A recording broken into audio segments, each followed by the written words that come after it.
The Radio Forest Podcast. How are you today? Hey, I'm doing really good. And you? Yeah, fine, man. Yeah, all good. And congratulations on being a U.S. citizen now.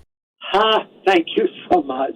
Yeah, that was amazing. That was right after we had the lockdown, when it was obvious that we couldn't play any more shows for a while. I got back from Australia, and I got a call from my attorney saying, can you get down to the immigration office before everything locks down? And it was on St. Patrick's Day, ironically. Although I'm Scottish, it was on the National Irish Day. And I went down and got my citizenship there. It was just amazing, a great feeling. So I'm very happy to be a born-again American, as it were. We're talking to Davey Johnstone. He is the longtime guitar player with Elton John, and he's played with Stevie Nicks and Alice Cooper. But you've got this new solo release, Deeper Than My Roots. It's been a long time, is that correct, right? You had like one back in the 70s and a couple of other songs, but it's been a long time since you've just had your own album. Yeah, well, looking back over those decades, it's been 50 years now, Elton kept me pretty busy over each of these decades. I mean, really, we've done more touring than any band, actually, in history. So we always did a lot of live work, which I think is one of the main reasons that Elton has stayed so prolific and so current in the public eye over those years. And, yeah, it's just great. It was kind of a gift for me, in a sense, the fact that when we had the lockdown, it became evident that I was going to be home for a while, and I would have time to focus on my own music for a while. I wouldn't have to think about getting the band together for Elton and rehearsing and doing all that kind of thing.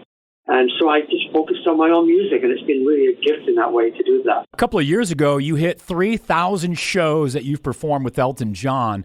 So if you did that every day straight, that would be like 8 years of working every single day.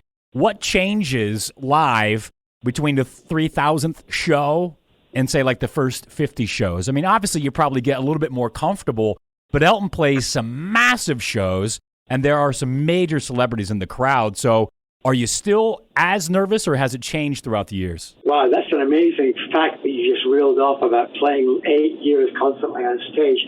That's hilarious. I can't imagine what we'd all look like if we did that. 8.2, actually. That's hilarious, man. That's a funny. I'm going to bring that up. I'm going to tell Elton that when I see him on Saturday. Yeah, it's been incredible. I can only say that the whole experience has been unbelievable.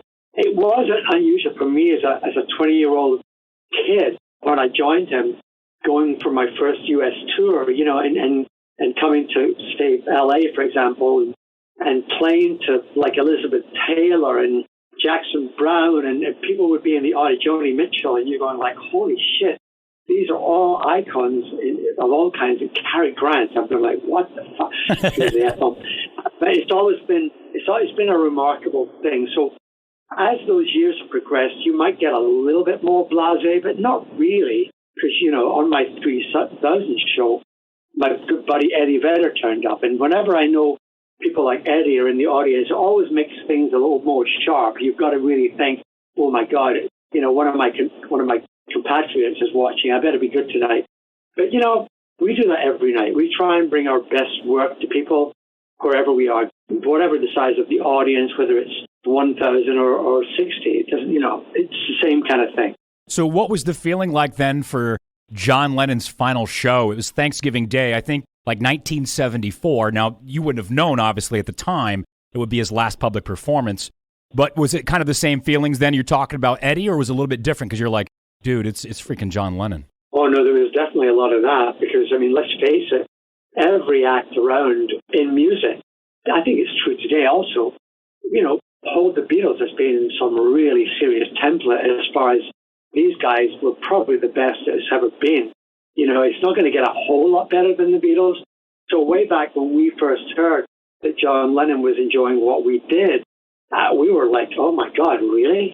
So when we got to meet John in the mid-70s, in 1974, and he came out to Caribou Ranch with us and we recorded some stuff together, we became quite good friends over the next few months, and he traveled with us quite a lot.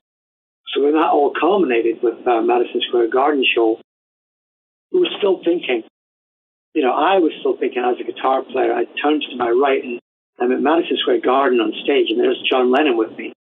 And it was an amazing experience. And then after that show, actually, John came over to my suite at the Plaza in New York and hung out for several hours, and we just partied and talked about the stuff we loved, and overall a great experience. And who would have known that he would be taken so early in his life?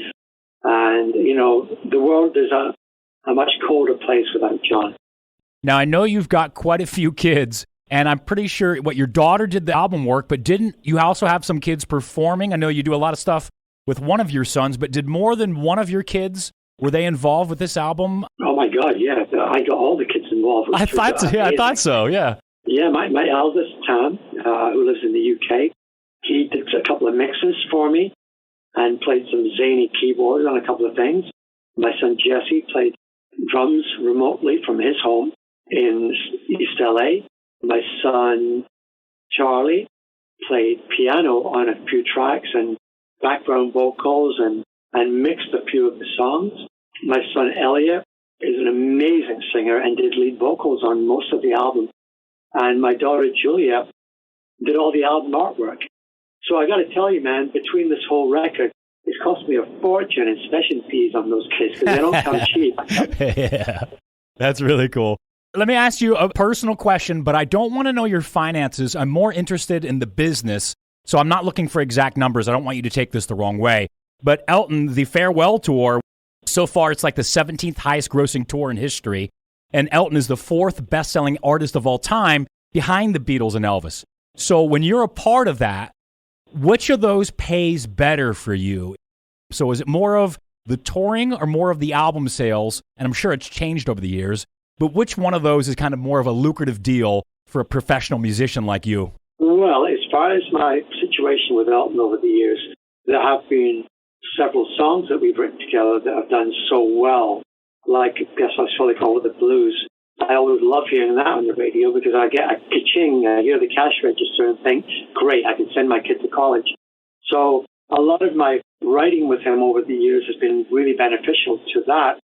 But, for most musicians, if they're dead honest about things, touring and big, giant tours like we do really is where a lot of the money is. So in many cases, artists will record albums and music in order to get that music to the people who will then come to see the live shows in support of that album. So if it goes hand in hand, like it has done with Elton and me over the years, then you've kind of got a win-win situation. I got to tell you, though, after the last couple of years of just relying on my own writing and all the rest of it, I'm ready to go back in for another couple of years of touring income, which is always great with Elton. Yeah, I'd imagine. So you think then, like if somebody was just to get into the business and you could be a songwriter or like a live musician touring, but you think the touring is really like a nice icing on top as things change throughout the year? Is that kind of the gist of it? Well, yeah, the whole thing really should go hand in hand. That's the whole point. If you're a musician and a songwriter, you should also be a performer. And I know those sensibilities have kind of changed over the years. The whole business has changed so much. But I believe that this is my own experience. When I was learning to play an instrument, say guitar, when I was like 12 years old, and then I went on to mandolin and learning banjo and learning sitar, by the time I was 16, I had like a stable of instruments that I knew would stand me well if I wanted to play on people's records. So that's how I started. But then when it came to performing live, I already had that in the bag because I was already an experienced musician. And I think in some ways that may have changed over the years and over the decade. People may be really good at recording albums, but maybe not so good at performing live.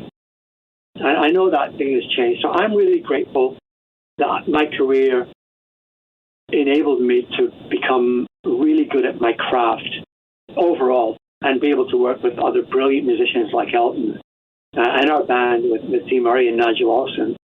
The four of us were able to create music and then take it out on the road for people's enjoyment. And I really think that's where it's at, the whole package rather than just one thing. Well, it's the Scottish-American Davey Johnstone, longtime guitarist for Elton John, new solo album out now with the song Melting Snow. It's deeper than my roots. Davey, thank you for chatting with me today. Oh, great talking to you, man, and all the best to you. Thanks for having me on the show.